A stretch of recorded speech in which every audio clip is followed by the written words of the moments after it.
When it comes to soccer all across Cochise County and southern Arizona, there are only three letters you need to know, and that is C-A-C. The Coronado Athletic Club has done amazing things, from the kiddos all the way up to people who have gone pro, legit, through the Coronado Athletic Club. And there is one man at the head of this organization, along with many other people, but one guy who is the face, and he is Coach Steve Settle. And that is who we are talking to today on this episode of Coach's Corner with Jeff Davenport, brought to you by the Ed Morse Automotive Group. Sierra Vista and Cochise County are backed by Morse. Coach Steve, always a pleasure to see you. One of my favorite people in the whole wide world. Always love catching up with you. Before we get into the details of Coronado Athletic Club and the history of it and what it's done, what it's produced, the kind of players and athletes that it's helped produce, what are some of the neat things that are going on in Coronado Athletic Club that parents who are watching this and people who are seeing this now will definitely want to know about and share? Sure. So the last couple of years, it's been tough to find competitive games and leagues. The Open League we were in last year, it just really didn't meet the needs of our players and what we were looking at. So we've been talking a lot with the UPSL and the UPSL Academy and what they're trying to do for small clubs. So this next season, we've got a great rec program that we run with in cooperation with the city. And we're trying to figure out a way to help those players that want a little bit more than rec but aren't ready to commit to travel. So we're starting an MLS Go program for 7v7, 9v9, and U12, 11v11. So that will give us home games here in a more structured program for our kids, so they could get a couple more practices a week. And then their away games will be with some teams in Tucson. And then after that, we're going to have a UPSL Academy program. We've been talking a lot with UPSL, and we believe a lot in their vision and what they're trying to do for the smaller clubs and smaller communities and creating a true pathway. So we're going to have a U14, U16, and U18. What an incredible opportunity. And My goodness. Yeah, that's going to be, there's now, I believe, 6 teams in Southern Arizona that are going to be a part of that. There's interest from teams in border towns in Mexico as well that would like to come over and play the games. So we're just trying to find a way to keep our kids here and keep them getting competitive games and competitive touches. And UPSL is really, they're dedicated to helping provide that pathway. And we know that because one of our own players, Christian Gallagher, that was here, because of the opportunities that he was able to create by playing with the senior team and players of that ability and level, it kind of grew his game and helped him get to where he's at with the New York Red Bulls in their RB2 program. Which is amazing that he played on these fields, he played at Buena, and now he's literally playing in the MLS. He's doing amazing. We're so proud of him.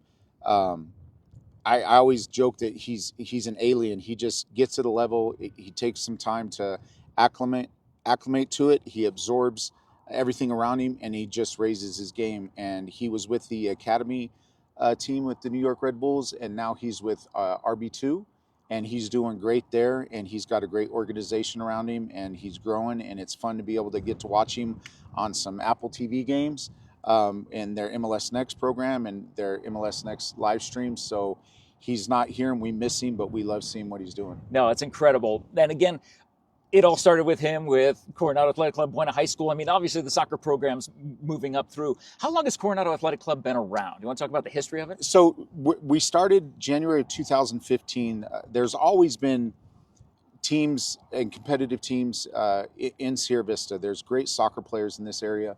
And there was a organization before us, and they were done. And so myself and the Maxwells and a lot of the other parents in the community were like, wait, we need to keep getting competitive touches for our kids. We want more than just a recreational program. And so that was our first year. So we're coming into our 11th season next January. About this time would be our 11th season. We're right in the middle of our 10th.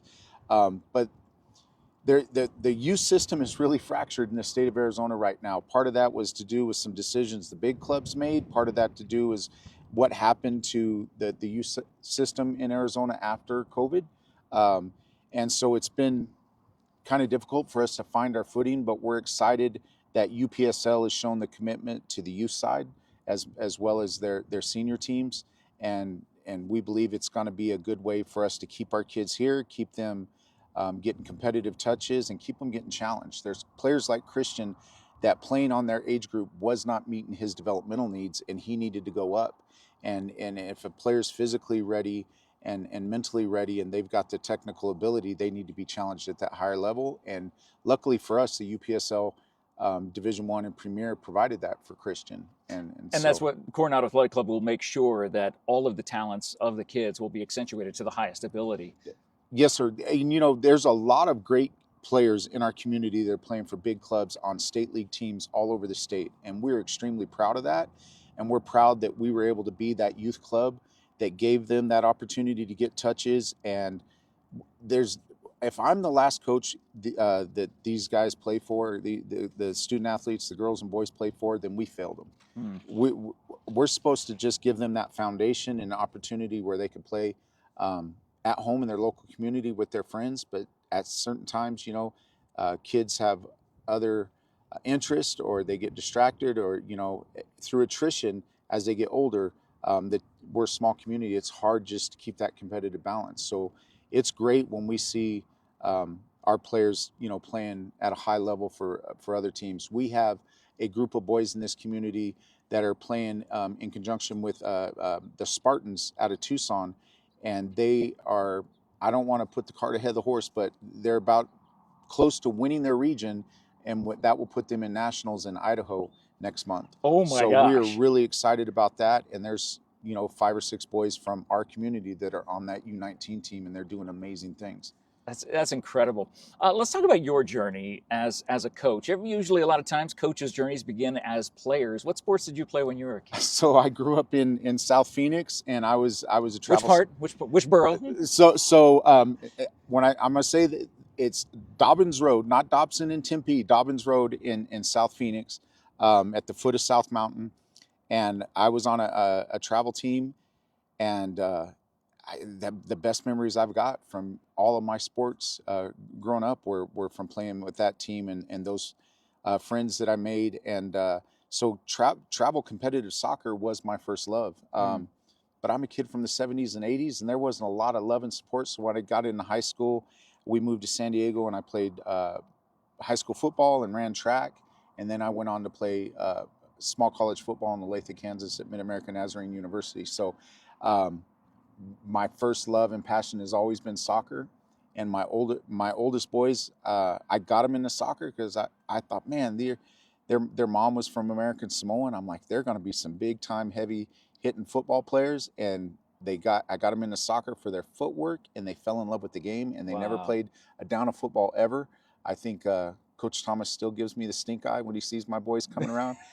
He would have loved, I bet, to have them on the football field, but they fell in love with soccer. And through their journey playing here in Sierra Vista, growing up and playing the game, they've played for American Samoa's youth and senior national teams. And I've had an opportunity to be a part of that and coach internationally with American Samoa's under 19 women and under 23 men. So starting in Southern Arizona as a player, and then building the club and having an opportunity to coach overseas, and working with all the amazing boys and girls that have come through our program, and helping them find colleges at their level where they can compete and have fun and get their college degree. And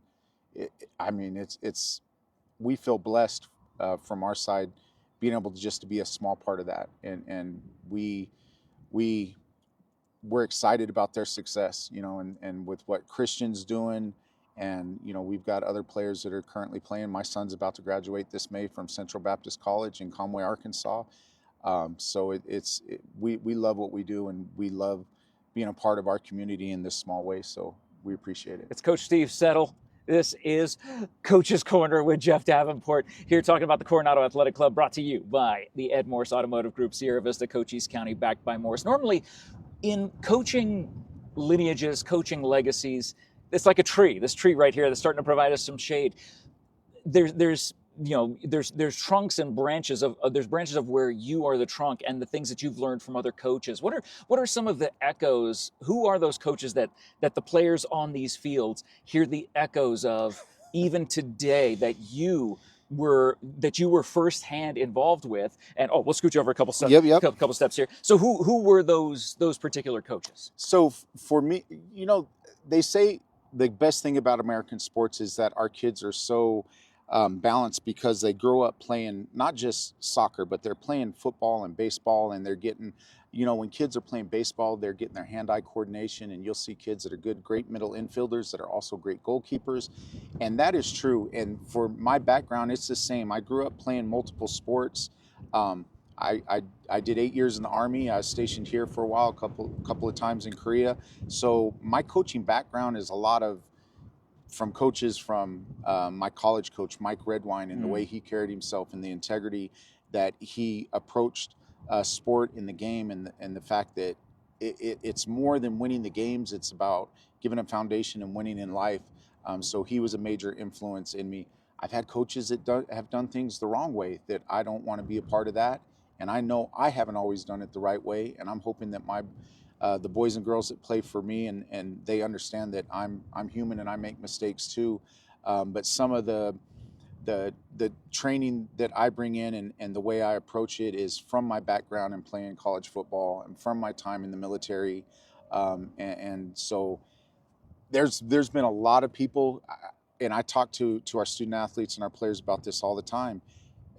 Even if you've got a good coach or a bad coach, regardless of how you feel about them, you could learn something from every one of them. So it's really important. So I bring a lot of that in. So I'm unique. I'm a little different in my coaching style, but I think the kids understand that and appreciate it. Maybe forgive me for it. Well, let's talk about the philosophy. I mean, again, a soccer coach, I think, is going to be different than football, than baseball. It's going to be a very unique style of oversight, and especially because it's the entire Coronado Athletic Club, that you're looking at from the littles all the way up to, literally professional, semi-professional soccer players.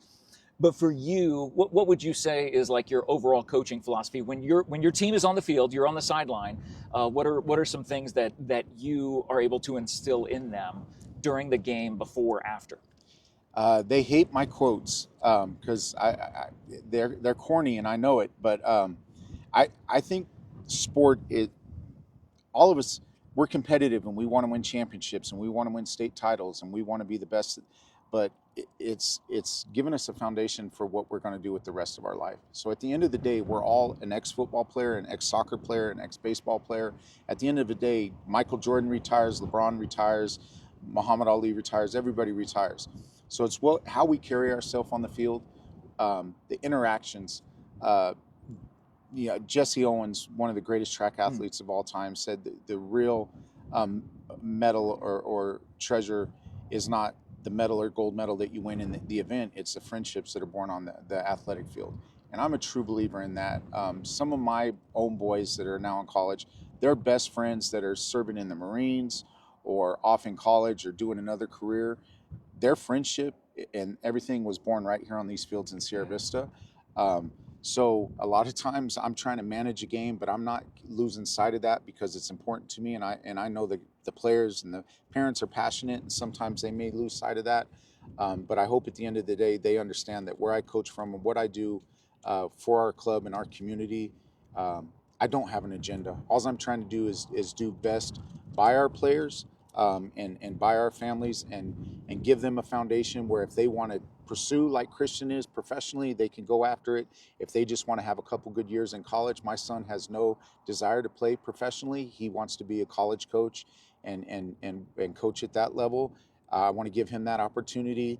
His best friend is in Japan and serving in the Marine Corps, Sean Presnall, and I hope that sometimes when he's out in training, he remembers some of the crazy things I said on the field. It's all about giving these student athletes an opportunity to get those friendships, play the best game on the planet, play the beautiful game, and compete, and then go on and do great things, whatever they do, with the rest of their lives. There's something interesting about the Coronado Athletic Club. You talked about it going into its 10th season, 11th season, in that decade mark. Do you find the camaraderie continuing from those who have started maybe at a young age and have, the 6-year-olds who are now the 16-year-olds, or the 8-year-olds who are now the 18-year-olds, through this system, growing together, not just as an individual player, but growing together as a team, as a cohesive unit on these fields? We talked about it this year with our team. There's definitely a difference in this group and groups that I've had in the past. This group is playing in so many different places, and has so many different teammates and relationships that this year at Buena, as a high school varsity coach, we probably should have worked on team chemistry a little more. But being from Sierra Vista, being from a small community, there's a different fight in our players. When you're at a big club and there's there's a couple hundred kids at just one age group, the 2007's tryouts, and there's 200 kids there. When we have our tryouts for it's 07, 08, it's combined, and we've got 35 kids, and we've got kids that are state level and kids that are rec, and it's just different. So when we come, we know that we're going to play against the bigger teams and the bigger clubs, and our kids have a little chip on their shoulder that we're going to fight, we're going to dig in, and we're going to do more because we know we're kind of the underdog everywhere we go. And I think that is something that when our kids go out into the community and do other things, when they're in other sports and they're doing other things in their jobs, or I think it serves them going forward. So I do see that difference in our players compared to other players. All kids are great in all communities. They all love the game, and they're coming from different families, but they're all amazing. But I think that's what helps the little small towns, and I think that's what's helping, a kid like Christian Gallagher all the way over there in New Jersey on the other side of the country, doing what he's doing, because he's not just fighting for himself, but he's fighting for his mom and his sister and his dad and his teammates here and his old coach. And I think that's given him an edge over the other kids that are coming in from different areas. I think that was one of the highlights. I think obviously being a part of the Coronado Athletic Club premier level playoff games, and going to Phoenix to cover these games and watching them happen, but that signing that we did with Christian for the Red Bulls, that was an unbelievable moment in time, and certainly a great moment of pride for this club. It was. Christian's more than just a player. He's family. Yeah. He's really close with my boys. They've been kind of like big brothers to him, and he calls me Uncle Steve. He doesn't call me Coach, and that means a lot to me. Mm-hmm. And there was a lot of trust that we had from his mom and uncle and his grandmother, that we could make good decisions on his behalf to help him get where he's at. It was, when you're trying to push out the kid that could maybe bring you a state title, but you don't hesitate, because again, if we're doing it right, we're going to have more Christian Gallaghers, yeah, and we're going to have more student athletes that come through here and create opportunities for themselves. And that's, at the end of the day, that's what it's about.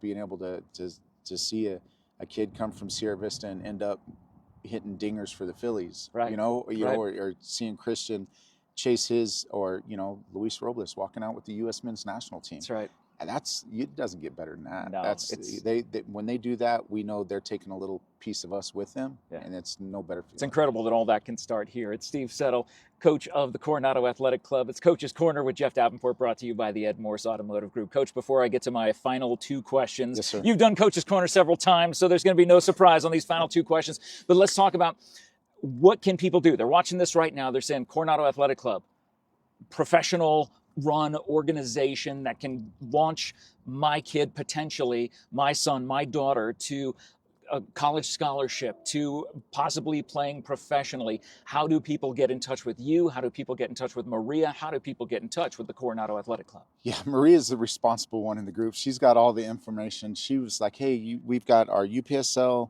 Academy this summer, the first, second week of June. You need to memorize those days. I'm like, Maria, I can barely remember what I had for breakfast yesterday. So yeah, Maria, if you hit her up on the Facebook page and send her a message there, she's great at responding.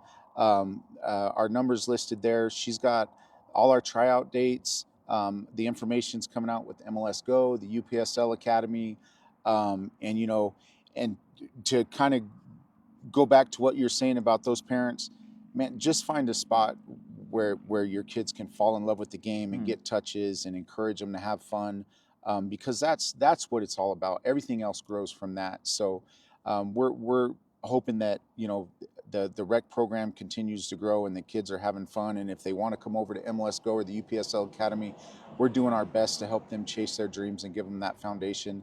But yeah, our Instagram and our Facebook, all that information is listed there. We're going to stay busy over the summer and try to create some opportunities.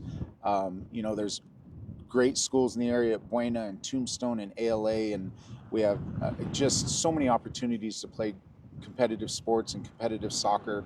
And we're just excited every time we see one of our kids go forward and do something amazing. It is an incredible program. And like you said, there's incredible programs that we're surrounded by that help build the Coronado Athletic Club to being Yes, sir. what it is. 2 questions left. Coach Steve Settle.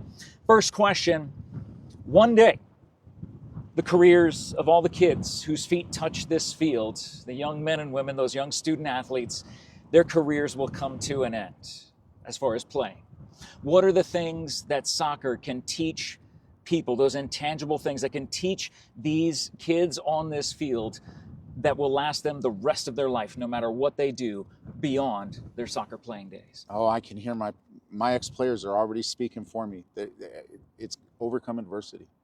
Sport is filled with adversity and turns and bad calls or calls against you or breaks, the ball bounces a different way. And you can't get knocked off. You've got to stay centered. You got to stay pushing forward, because it's going to happen. And that's what life, we all know that I see it every day working at Buena High School. I love what I do working with the credit recovery, and they're like, I can't wait to graduate. I can't wait to graduate. In the back of your mind, you're like, yeah, but there's more adversity coming. And just sport teaches us that it doesn't matter what we're faced with, that we got to pick ourselves back up and we got to keep moving forward, and we got to overcome adversity. And that's one of the things that we talk about all the time when we're in training and we're in games. And I believe that refs aren't supposed to get all the calls right. We're supposed to be challenged in that way. They're doing the best they can, but those adversities and those missed calls or that foul that we played through, man, that's life. And so overcoming adversity is what it's about. A great example. And the final question for this episode of Coach's Corner, Coach Steve Settle, Coronado Athletic Club, Buena High School, all things soccer. What is your all-time favorite sports movie?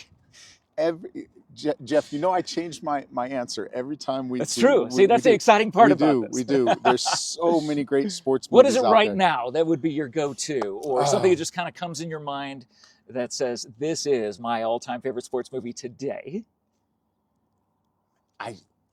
Last time we were talking, and I was telling a bunch of my students, because it was winter season, I had some wrestlers in the class, and I was like, you guys got to watch Vision Quest. And it's just like, oh, what do you mean you've never heard of Vision Quest? You're a wrestler. It should be, you can't wrestle without watching Vision Quest. But that's The Natural's such a great movie. Opening day was just yesterday, right? Yesterday, right. You got to be watching The Natural.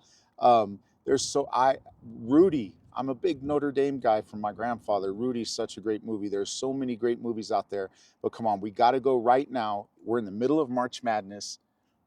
You got to watch Hoosiers. It has to be. So that's my go-to right now. Gene Hackman, rest in peace. And one of the greatest sports movies of all time. I know I'm the soccer guy, and I should be saying Next Goal Wins because I coach for American Samoa. It's an amazing movie that just had the it's a great movie too. It is, but right now, come on, it's March Madness. It's Hoosiers, and but there's so many good ones out there. And one of the greatest soundtracks, by the way. I think the Hoosiers soundtrack is very goes under the radar of a lot of people's radar. Yes, sir. But Coach, thank you so much for taking the time to talk to us today. For more information about the Coronado Athletic Club, please go to their Instagram, go to their Facebook. You can find out more about how you and your kids, no matter what ages does Coronado Athletic Club do? So the youth program goes from our U6, which are 4 and 5 year olds, and all the way up to our premier. We've got some old men playing in there, so they're still hanging on to the dream. So there's really no age group, and we really want, it's not just the boys side or the men's side. We're always talking to UPSL about stirring up more interest for the UPSL Premier and Division I for the women's side. Right now, they just can't. But we're keeping our fingers It's crossed. coming. I know It's it will coming. be. Yeah. Yes, and if we don't have an age group and you're a competitive player, there's a lot of great coaches in town. And a lot of great organizations that we work with, the Spartans and Vail Soccer Club's amazing, and FC Tucson and RSL. There's great opportunities to start here and get there. So. And if you want to feel the pride of wearing one of these jerseys, which I was given, I did not earn this jersey. They gratefully gave it to me, put my name on the back and everything. I feel the pride of the Coronado Athletic Club every time this jersey or my other one. I've got two of them. It's insane. I love them both so much. I'm grateful for what this club is doing. I'm grateful for what it's done, what it's doing, and then the future that is going to hold. Who is going to be the next Christian Gallagher? Who is going to be the next kid that goes on to get a scholarship for college? A young man, young lady getting a college scholarship. It can happen through the Coronado Athletic Club. Be sure to find them on social media. Again, from the littles all the way up to late teens, early 20s, mid 20s. This is your opportunity to play the world's greatest game, the world's favorite game. It is the game of soccer. Coach, as always, thank you so much for your time. And thank you for watching this episode of Coach's Corner with Jeff Davenport and head coach Steve Settle with the Coronado Athletic Club, all brought to you by the Ed Morse Automotive Group. Sierra Vista and Cochise County is backed by Morse. Find out more information about the Coronado Athletic Club. Make sure you check them out and support these teams when they're playing these games, particularly those semi-pro games. They're absolutely free of charge to come to and so much fun. Learn more on social media. Thank you guys for watching. Thank you guys for sharing. As always, if you get any added value out of anything we do here on Cool FM Live, leave us a thumbs up, leave us a follow. We thank you for your time. Have a great day, and we'll catch you again later. Thank you so much, Coach. Absolutely. That's great. Love you.